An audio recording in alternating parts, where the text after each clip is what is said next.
Patrick Cohen. Bonjour Anissé Mida. Bonjour Patrick, bonjour à tous. Alors ce matin, une bonne nouvelle pour les internautes. Les publicités les plus envahissantes sur le net devraient progressivement disparaître. Oui, parce que le navigateur web le plus utilisé au monde, il s'agit de Chrome de Google, vient d'intégrer un bloqueur de publicité. Alors il ne va pas bloquer toutes les publicités. On rappelle que Google tire quand même 80% de plus de 80% de ses revenus de la pub. Il ne va pas scier la branche sur laquelle il est assis.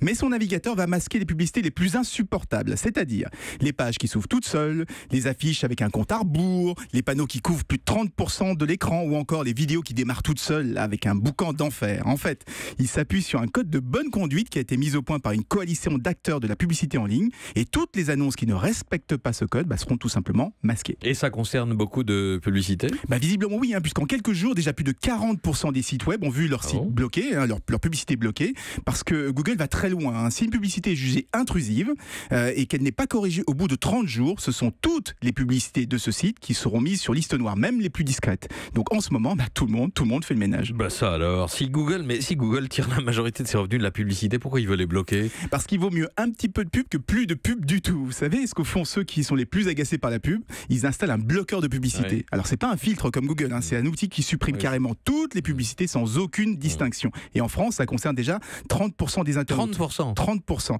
Plus, 36 même si je veux être précis. Alors quand on sait que la plupart des sites internet, notamment les médias, ne vivent que de la publicité, vous pouvez imaginer l'énorme manque à gagner. Donc Google se dit qu'en filtrant les publicités les plus énervantes, ça évitera à certains d'installer le bloqueur et donc à terme d'en taper ses propres revenus publicitaires. J'ai compris, c'est une façon de préserver son marché. Exactement. D'ailleurs, on remarquera que les publicités, vous savez, celles qui nous suivent là, de site en site, ou encore les liens publicitaires parfois trompeurs qu'il y a dans les résultats du moteur de recherche, eux ne sont pas filtrés par Google. Et comme par hasard, c'est ceux qui lui rapportent le plus d'argent. Merci à vous, Anissé Mida. Europe 1.